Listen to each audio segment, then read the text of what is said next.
Hola, hola, muy buenos días tengan todos ustedes que el día de hoy nos acompañan. Mi nombre es Lucy García y les doy la bienvenida a su programa Balance y Sazón, que como todos los lunes transmitimos desde Radio Centro Multicultural acá en Pontiac, Michigan. Y bueno, como cada lunes, siempre tengo un tema muy interesante que compartirles. El día de hoy estoy súper halagada, estoy súper emocionada de tener una invitada muy especial. Soy su admiradora, ya se lo dije antes de comenzar, de verdad. Y como ustedes lo saben, en mi programa, aparte de que hablamos de la comida, de cómo vivir la vida con balance y sazón, de tener un balance entre la alimentación y nuestro cuerpo, la salud física, mental. Hemos hablado, bueno, y también del sazón, porque también hablamos aquí de lo rico que hay que comer cuando comemos, ¿no? Cuando preparamos nuestros alimentos, pero también hemos hablado últimamente mucho sobre los trastornos de la conducta alimentaria, de cómo prevenirlos. Y bueno, pues, hablar más de este tema, tengo aquí el día de hoy con nosotros a Miriam Sánchez. Miriam Sánchez es una experta en este tema. Ella es coach en trastornos alimentarios certificada por The Caroline Costin Institute. Es psicóloga y es doctora en psicología por la Universidad Autónoma de Madrid y Universidad Complutense de Madrid, respectivamente. Además, es profesora titular de una universidad. Es socia fundadora de Recover ED2B, espacio en el que junto con Eli Custo ofrecen servicios de coaching uno a uno, grupos de apoyo, cursos, talleres y charlas, tanto para pacientes y sus seres queridos, y también como profesionales también. Así es que colabora con la comunidad profesional Somos Hayes y con un proyecto que se llama Princesas. Ella acompaña a personas adultas a recuperarse de trastornos alimentarios o relaciones alteradas con la comida, con el cuerpo o con el ejercicio. Así es que bueno, Miriam, muchísimas gracias por aceptar mi invitación. Bienvenida. ¿Cómo Bueno, estás? pues muy bien, estoy muy contenta de poder compartir esta conversación contigo y con todos tus oyentes, ¿no? Con todos tus escuchantes y a ver si podemos aportar también pues otra visión, ¿no? Más optimista, pero al mismo tiempo realista acerca de los trastornos alimentarios y su recuperación. Ay, sí, muchas gracias. Bueno, pues como te dije, podríamos hablar de tantos temas, pero bueno, el radio no tenemos un tiempo limitado, así es que eh, yo te sigo desde hace mucho tiempo, eres una experta en este tema, me encanta, he estado tomando cursos, certificaciones y bueno, yo así es como te conocí. Y me encanta tu historia, me encanta lo que haces, lo que compartes, pero sobre todo el tema que traemos el día de hoy es porque ya mucha gente sabe de los trastornos de la conducta alimentaria. Hemos hablado aquí un poquito de cómo diferenciarlos, porque muchas veces nada más creen que es anorexia y bulimia y punto. Ya hemos hablado de que existen otros tipos de trastornos de la conducta alimentaria, de cómo detectarlos en casa si es que tenemos algún familiar. Pero sobre todo, el día de hoy vamos a hablar de si existe realmente una recuperación total, porque mucha gente cree que, pues, que se quita o que es pasajero, ¿no? A veces dicen, no, no, es algo de una tontería de adolescentes, al rato se le pasa. O hay gente, ya cuando conoce estos temas, de hecho, yo te voy a decir una cosa.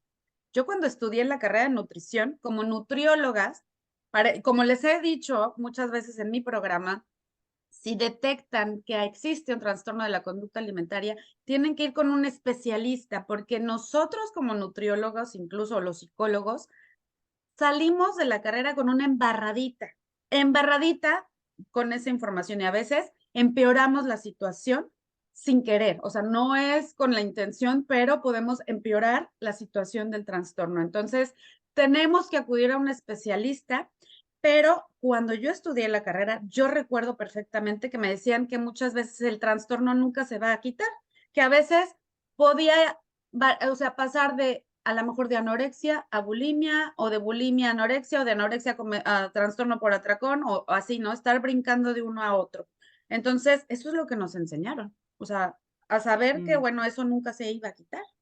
Pero el día de hoy te tenemos aquí para que nos cuentes, primero, ¿por qué se cree, por qué se piensa que la recuperación de un TCA, que es el trastorno de la conducta alimentaria, no es posible? ¿Por qué creemos o se cree que no es posible una recuperación total?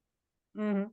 Sí, bueno, como tú has ido diciendo, y has puesto muchos ejemplos de mitos, ¿no? De mitos y de creencias que se han ido popularizando, que no se basan realmente en los hechos, en los datos, pero que, bueno, se han ido popularizando pues muchas veces, fíjate, pues a través de las series, a través de las películas de Hollywood, ¿no? Donde se vende una imagen muy estereotipada de los trastornos alimentarios, ¿no? De hecho, efectivamente, todavía sigue existiendo este mito de que los TCAs primero se dan solamente en mujeres, en chicas jóvenes blancas que vienen de una clase económica media o media alta, ¿no? Cuando sabemos que no, que los TCA se pueden presentar en cualquier persona, cualquier edad, con cualquier raza, etnia, identidad de género, orientación sexual, país, nivel económico. Lo que pasa que, claro, ¿cuáles son los casos, ¿no? Y por lo tanto las imágenes, que ya sabemos que la gente se suele quedar más con las imágenes, ¿no?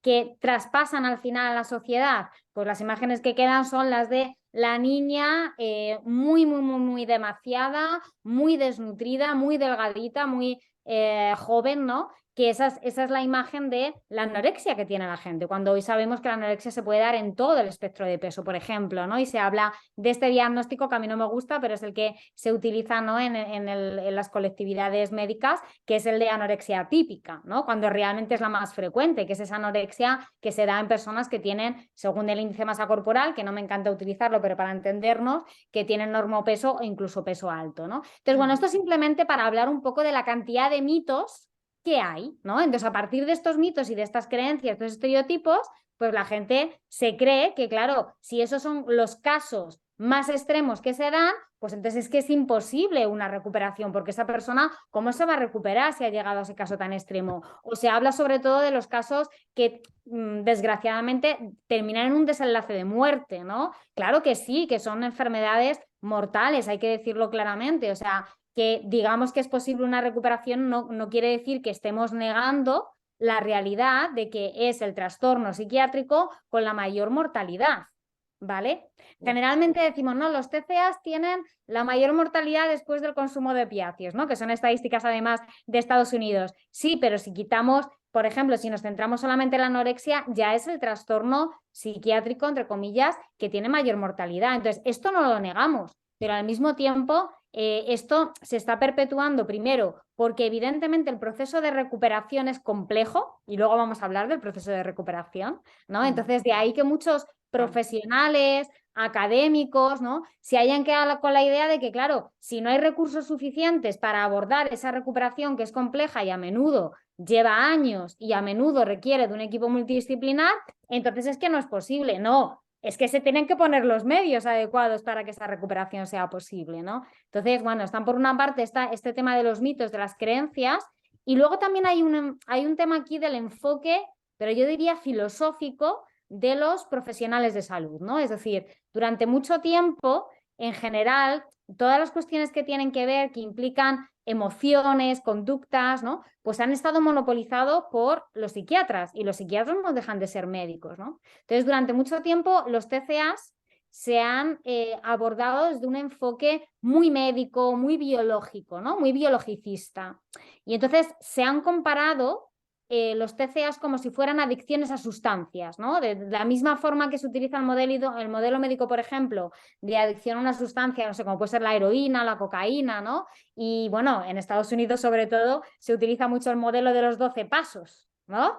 Claro, si tú vas al modelo, las raíces filosóficas de este tipo de modelos es que la persona que es alcohólica o que es adicta, ¿no? Nace adicta con esa genética y no se va a recuperar nunca, sino que está en perpetua recuperación, ¿no? Entonces, claro, este modelo, muchos profesionales lo han llevado también a el ámbito de los TCAs. Y no digo que compartan algunas características en común las adicciones a sustancias o adicciones conductuales con algunos TCAs. Es verdad que hay algunas características en común, pero no como nos hace creer la cultura de la dieta. O sea, aquí no, por favor, no estoy hablando de que la adicción a la comida exista, en todo caso sería más bien la adicción, por ejemplo, a la restricción alimentaria, ¿no? En cualquier caso, este hecho de que muchos profesionales de la salud hayan utilizado este modelo médico y lo hayan traspasado sin más a los TCAs, hace también que se crea que, bueno, que una persona que despunta con un TCA o tiene un diagnóstico va a tener que estar permanentemente viviendo con él, que lo único que puede hacer es reducir un poco los síntomas, llevar una vida pues un poquito funcional y de calidad de vida, pero que nunca se va a recuperar por completo. Entonces, este realmente ha sido, digamos, el entorno de creencias y de ideas en el que se han formado muchos profesionales, ¿no? De ahí que a ti en la carrera de nutrición, pues te hayan dicho, no sé si en los años 80, 90, ¿no? O primeros de los 2000, pues que no se podía curar, porque realmente no estaban actualizados los modelos de abordaje, ¿no? Y de comprensión de estas enfermedades. Claro, claro. Y siempre existe ese, como el miedo, ¿no? Porque te dicen, no, pues ya me recuperé o ya estoy bien, pero mientras exista, yo creo, ese miedo que hemos hablado también aquí de la gordofobia, ¿no? Porque muchas veces yo escucho, yo no soy experta y espero serlo pronto porque me encanta este tema, era lo que estábamos comentando un poquito antes. A veces te dicen, ¿no? Que los profesionales de salud, tanto médicos como nutricionistas, dietistas no sé, en España, porque déjenme les digo que estamos transmitiendo desde Madrid y acá Sí. en España, eh, nos enseñan, ¿no? Por ejemplo, que los pacientes, ¿no? Supongo, los pacientes con anorexia que están bajos de peso, tienen miedo a subir, ¿no? Por ejemplo, oye, sí me quiero recuperar, pero no quiero ser gordo, ¿no? Y entonces el nutriólogo o en la clínica, inclusive, yo he escuchado a muchos profesionales de salud que ahora se dedican a esto, te dicen, ¿no? Como en la clínica donde estaban hospitalizados, les decían, si no te preocupes, no te preocupes, vas a recuperarte, pero no vas a subir de peso. Entonces, qué error tan grande, ¿no? Porque al final les siguen metiendo la idea de que estar gordo o subir de peso está mal. Entonces, ¿cómo puede existir una recuperación total si sigue existiendo este miedo? No, ¿Tú qué claro, opinas? así no puede existir, es imposible que exista Es así, lo, con ese enfoque. ajá, Ujú. sí, entonces, bueno, eh, ¿existe o no existe? Esa es la pregunta, ¿no? Del día de hoy de nuestro tema. Se cree en muchos casos, quienes no están en este enfoque en el que estamos tú y yo, se cree que no existe esa recuperación total o que puede ser una cuasi recuperación, ¿no? Como lo comentabas tú, una recuperación parcial. Pero, ¿cómo puede existir esa recuperación total? Cuéntanos, porque tú lo promueves mucho. Miriam se dedica a esto, da cursos, da consultas y bueno, en su página web, lo primerito que dice que fue por eso te dije, ¿sabes qué? Yo quiero este tema para el día de hoy. Existe realmente la recuperación total. Así es que para quienes nos están escuchando, si tienen algún familiar o ustedes mismas, estamos hablando no nada más de anorexia. Recuerden, mucha gente cree que trastornos de la conducta alimentaria es anorexia, quienes no quieren comer están muy delgados. Hemos hablado de un trastorno de la conducta alimentaria que puede ser una persona con un cuerpo normativo e incluso más grande. Ya tuve aquí una entrevista con una persona que teniendo un peso grande, con un peso, siendo una persona de cuerpo grande, padecía anorexia nerviosa, ¿no? Entonces puede ser anorexia, puede ser bulimia, puede ser trastorno por atracón, que hemos hablado también, que los atracones es el trastorno más común y el menos diagnosticado porque está muy normalizado en la sociedad. Ujú. Y hay otros, ¿no? También Sí, que, claro, puede ser ortorexia, ah, puede ser trastorno dismórfico corporal, puede ser dismorfia muscular. En cualquier caso, también decir que la etiqueta diagnóstica es lo de menos. Quiero decir, la etiqueta diagnóstica al final nos sirve a los profesionales para comunicarnos entre nosotros y demás, pero realmente hace más daño que beneficio a la población general y a los pacientes o a las personas que lo sufren y su entorno, ¿no? sí, Porque luego se crean todos estos mitos que vienen asociados cuando te ponen la etiqueta, ¿no? Y estas expectativas como las que hemos dicho aquí. Por lo tanto, es mejor hablar de TCA general o en el momento ni siquiera a lo mejor tengo un diagnóstico porque todavía se está gestando, pero en el momento que ya comer, que es algo totalmente necesario, natural, que debe ser placentero, fácil, ¿no? Como tú dices en tu programa siempre, en el momento que ya me está generando problemáticas, me está generando disfuncionalidades, es el momento de buscar ayuda profesional. Igual con mi imagen corporal. Vivimos unas tasas de insatisfacción corporal tremendas por la cultura de la dieta, por los cánones de belleza, por la violencia estética, sobre todo en las mujeres, por la gordofobia, ¿no? Entonces, en el momento que ya a mí me está costando hacer el cambio de armario, en el momento que ya me está costando ir a una reunión con amigas o a un viaje, es el momento de buscar ayuda. No tengo que esperar tampoco a tener el diagnóstico según el manual diagnóstico de las enfermedades mentales. Esto también lo quiero dejar claro porque por desgracia pasan dos cosas, Lucy. Una, hay personas que no se ajustan, digamos, y son la mayoría, porque al final los diagnósticos etiquetan y encasillan a la gente. La mayor parte de la gente no se ajusta fielmente a ninguna de las etiquetas. No es que te vayas a encontrar de libro anorexia con toda la sintomatología al 100%, de libro bulimia, de libro ortorexia. No, te vas a encontrar muchas veces sintomatología mezclada. De hecho, las personas que ya llevan bastantes años, lo que nos solemos encontrar es que si eso no se trata y no se recupera activamente, lo que ocurre es que tienen muchas conductas de muchas etiquetas, con lo cual no esperes a tener esa etiqueta. Este mensaje lo quiero dejar bien claro. Si ya tienes lucha con la comida, con el cuerpo, con el ejercicio, es el momento de buscar ayuda, ¿vale? Y ahora ya respondiendo a tu pregunta, claro que sí que es posible, ¿no?, la recuperación de un TCA. ¿Por qué? Por varias cosas. Y luego ya me meto en cómo podríamos abordarlo, ¿vale? Lo primero, la neuroplasticidad, ¿vale? Del cerebro. Es decir, claro, ¿qué ocurre? Antes hemos dicho, hay muchos programas formativos, profesionales que no se han actualizado y al mismo tiempo toda la investigación acerca del sistema nervioso del cerebro ha ido progresando. Las neurociencias hoy cada vez sabemos más y mejor, ¿vale? Cómo funciona el cerebro humano. Entonces, gracias a que sabemos que el cerebro humano adulto es neuroplástico toda la vida, ya no es eso de que nos decían antes, no es que con 20 años ya no puedes aprender un idioma, ¿no? Porque ya se han creado todas las conexiones neuronales y ya no puedes hacer cambios. ¡Pumba! Claro, te dicen eso para que vas a estudiar un idioma. Pues esto si lo llevamos a la recuperación de un TCA o de cualquier otro problema psicológico, va a pasar igual. Si tú le dices a una persona adulta que ha recibido un diagnóstico de TCA, que ya como su cerebro está desarrollado, no se va a poder recuperar porque ya las conexiones neuronales han formado y claro, resulta que yo tengo las conexiones neuronales que soportan todas las conductas desordenadas de un TCA,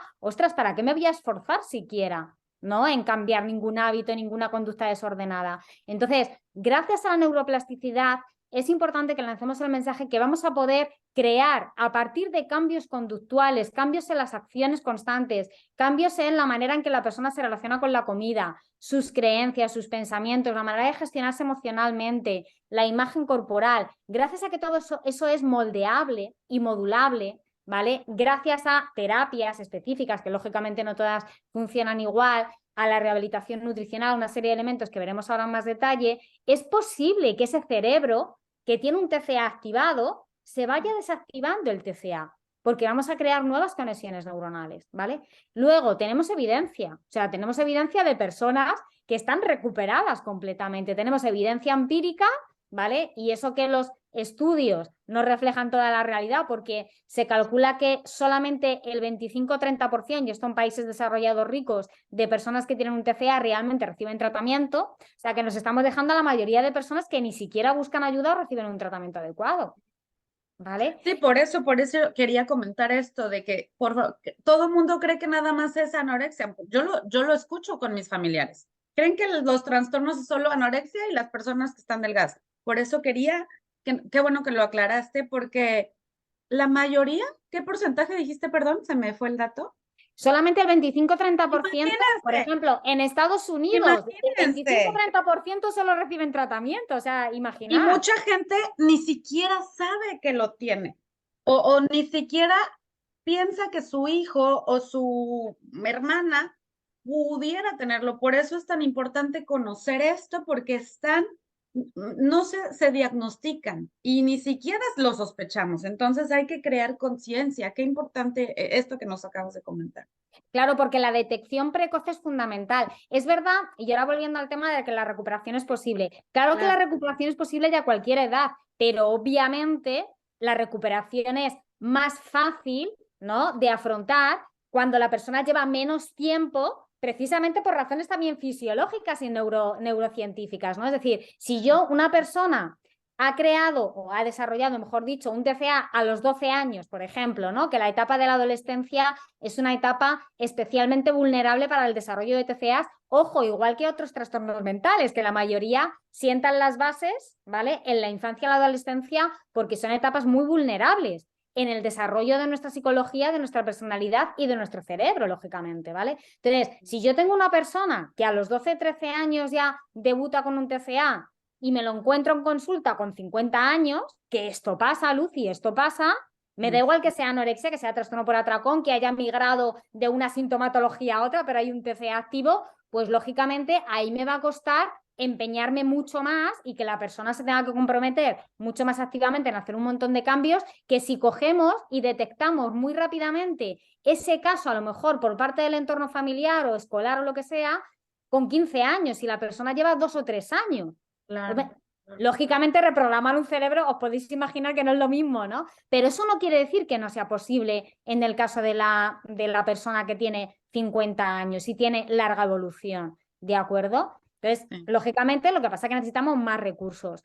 Claro, ¿cuál es el afrontamiento, ¿no? Es decir, ¿cuál es el approach, el enfoque, los componentes que necesitamos en un tratamiento para ayudar a una persona a recuperarse, ¿no? Nosotras, desde Recover to Be, ¿no?, que es bueno, pues el espacio desde el que yo opero junto con mi socia, esto no es que nos lo hayamos inventado nosotras, esto bebe de las fuentes, ¿no?, de los mejores tratamientos y centros punteros y toda nuestra formación y todos los libros de investigación. Nos gusta resumirlo en el modelo de las 4 Rs, ¿vale? Y ahora me explico. Eso también ayuda a las personas a entender un poco, tener un mapa un poco de por dónde necesitan ir, ¿no? Luego, lógicamente, eso se tiene que adaptar a cada caso y a cada persona y a cada circunstancia, ¿no? Pero 4 Rs ¿de qué? Para llegar a una recuperación total, que sería como el destino, aquí quiero dejar claro que para llegar a recuperarte tienes que hacer todo un proceso. Ojo, ¿vale? O sea, yo quiero ir desde desde el punto del que parta cada persona, ¿vale? Ya sea una cuasi recuperación, un trastorno que tiene una manifestación muy grave de muchos años, ya sea que estoy empezando una relación desordenada con la comida, yo parto del punto A. Para llegar al punto B, que es el que deseamos, que es la recuperación completa, yo voy a tener que hacer un proceso, Lucy, un Claro. proceso activo. ¿Qué quiere decir activo? La persona se tiene que implicar, ¿vale? O sea, no me va a recuperar nadie, me da igual que esté en el mejor centro, con la mejor terapeuta, con el mejor psiquiatra, quien sea que te esté acompañando, no vale. O sea, yo tengo que tener conciencia, ¿vale? Y tengo que comprometerme y tengo que estar determinada a recuperarme. Esto es un ingrediente muy importante, porque a veces empieza la persona una recuperación, pero realmente no está en el momento, ¿no? No está motivada al cambio. Me gusta más hablar de compromiso que de motivación, pero bueno, entonces, claro, ahí, por muy bueno que sea el tratamiento, ¿no? Va a ser un poquito más difícil. Necesitamos trabajar en esa conciencia y en ese compromiso, ¿no?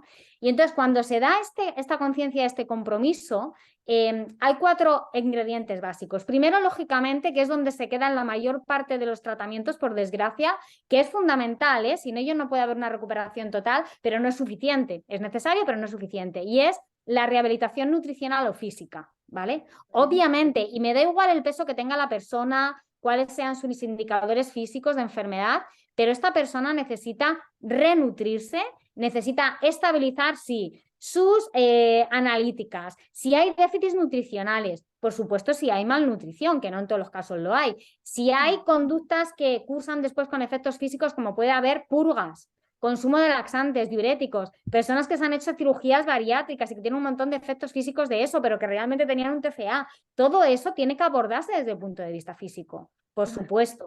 Esto es una primera pata. Yo no digo que no sea importante, o sea, no digo que no sea importante, pero no es lo único, tenemos que seguir, porque si no, la recuperación se me va a quedar en una cuasi recuperación si solamente me centro en esa recuperación físico-nutricional, que es lo que los centros tradicionalmente se han centrado. Y entonces, claro, de ahí que se crea que la persona no se recupera. Pero claro, voy a las otras 3 R's, Lucy.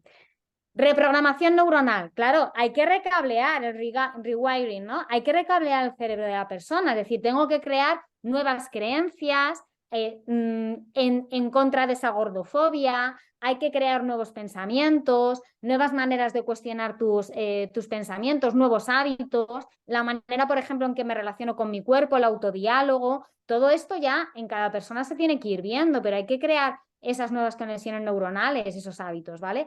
Otra tercera R, pilar de la recuperación fundamental, regulación emocional. Muchas veces los síntomas del TCA, ya sean restricción, purgas, atracones, ¿no? Sirven también a la persona para regularse, aunque sean conductas dañinas, pero a ella le sirven para mantener, para que sus niveles de ansiedad no se le disparen, ¿no? A corto plazo. Entonces, esa persona necesita aprender a regularse emocionalmente de otras formas que no sean dañinas. Entonces aquí hay que trabajar, nosotros por ejemplo trabajamos desde el marco de la aceptación y el compromiso y la autocompasión, y es muy importante que esta persona tenga estrategias para manejarse, ¿no? Emocionalmente, técnicas de relajación, de mindfulness, a veces recurrimos, esto ya se va adaptando a cada persona, a yoga, por supuesto terapia psicológica, entonces esto es fundamental trabajarlo. Y luego ya claro, esto tiene un timing también, ¿no? Cuando vamos afrontando estas primeras 3 R's que os he dicho, ya llega una parte que es fundamental, sobre todo en personas que tienen mucho tiempo con el trastorno, que es el reencuentro con su identidad, con su verdadero yo, ¿no? Con el true self. Porque los TCAs al final te van desconectando de ti. A corto plazo te van desconectando pues, de las sensaciones interoceptivas de hambre, saciedad, pero te desconectan de tú quién eres realmente, ¿no? Porque parece que te pasas el día contando calorías o con atracón purga o, no sé, evitando situaciones sociales, pero claro, ¿quién eres tú? No dejas, no permites porque no tienes energía tampoco, ¿no? Para ocuparte de cuáles son tus verdaderos proyectos, tus intereses, tus valores, ¿no? Entonces te desconectas de ti. Y esta parte también es muy importante, que la persona realmente vaya dejando a un lado toda esa mentalidad de dieta, toda esa importancia que le pone a la parte pues física, ¿no? Al traje con el que venimos al mundo todos, el cuerpo, y empieza realmente a conectar con qué le hace latir, con sus hobbies, ¿no? Con sus aficiones, y esto es muy importante trabajarlo también, ¿no? Entonces, para nosotros estas 4 R's, ¿no? Rehabilitación nutricional, reprogramación neuronal, regulación emocional y reencuentro con el yo auténtico, nos parece que tienen que estar presentes de alguna u otra manera en la recuperación de un TCA. Ay, no, pues qué interesante y qué, pues es que cuánta razón tienes para quienes nos están escuchando, de verdad, es importantísimo trabajar todas estas áreas, ¿no? Para una recuperación total. ¿Y qué tanto se puede llevar? Por ejemplo, si nos están escuchando ahorita algún familiar que tenga alguna hija o hijo, ¿qué tanto puede llevar ese proceso? ¿Es largo? ¿Es rápido? Con tu experiencia, ¿qué tal? ¿Cuánto tiempo tienes en esta área, Miriam? Cuéntanos. Bueno, a ver, yo aquí no me gusta decir en cuanto a duración cuánto vamos a tardar cuando empezamos un proceso, porque es que depende mucho de muchas variables, ¿no? O sea, ¿de qué depende? Pues lo que decía antes, depende de la duración que lleve la persona con el trastorno activo, depende de la gravedad de la sintomatología del TCA, depende de las complicaciones físicas que pueda tener. También tenemos que dejar claro, Lucy, que cuando hablamos de TCAs ya de larga duración, es más probable que exista comorbilidad con otros trastornos a que no existan, ¿no? Entonces, pues por ejemplo, los TCA son muy comórbidos, o sea, se suelen correlacionar mucho, dar al mismo tiempo con trastornos de ansiedad, con trastornos depresivos, a veces con estrés postraumático, con trauma.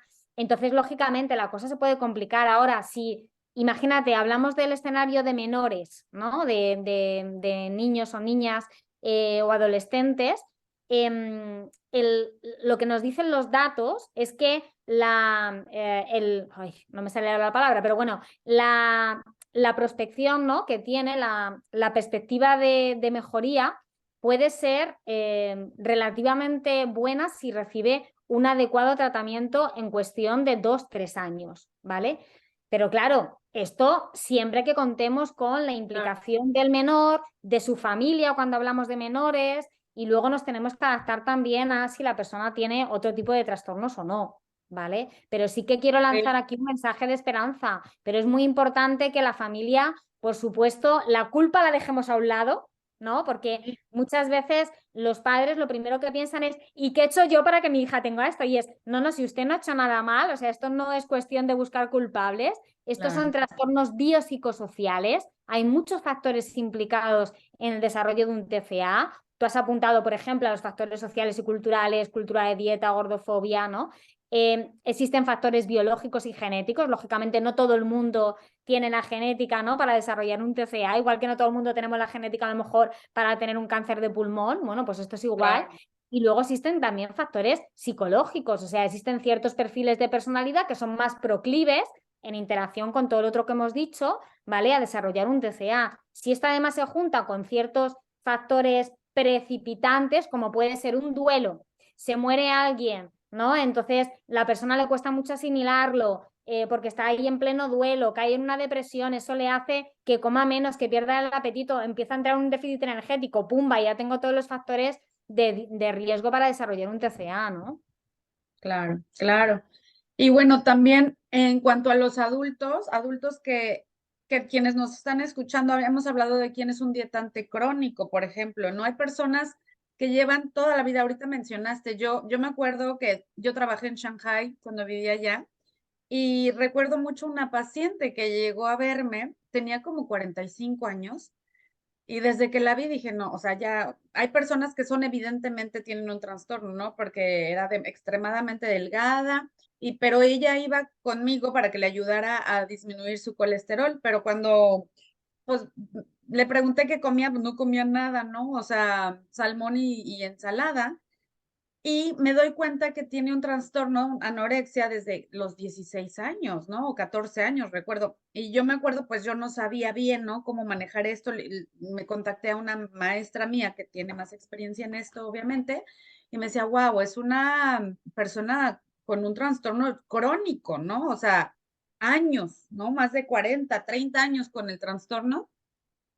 Y bueno, estamos hablando de una anorexia, pero hay personas que llevan toda la vida, ¿no? Desde los 8 años, 10 años haciendo dietas y quizás han padecido atracones, bulimia, ¿no? No necesitas vomitar. Para quienes no han escuchado los otros programas, no necesitas vomitar para tener bulimia, sino tener alguna conducta compensatoria como hacer ejercicio excesivo, tomar laxantes, etcétera. Bueno, pero hay personas que llevan toda una vida, más de 30, 40 años, como dices, una persona de 50 años, es lo mismo, es lo que acabamos de comentar. A pesar de que haya sido muchos años, tú nos dices que sí es posible la recuperación total.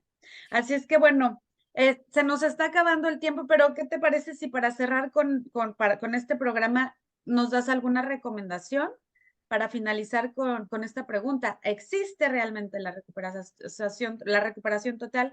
¿Qué le dirías a estas personas que nos están escuchando, que quizás no saben que tienen un trastorno o sí lo saben, pero no se han tratado?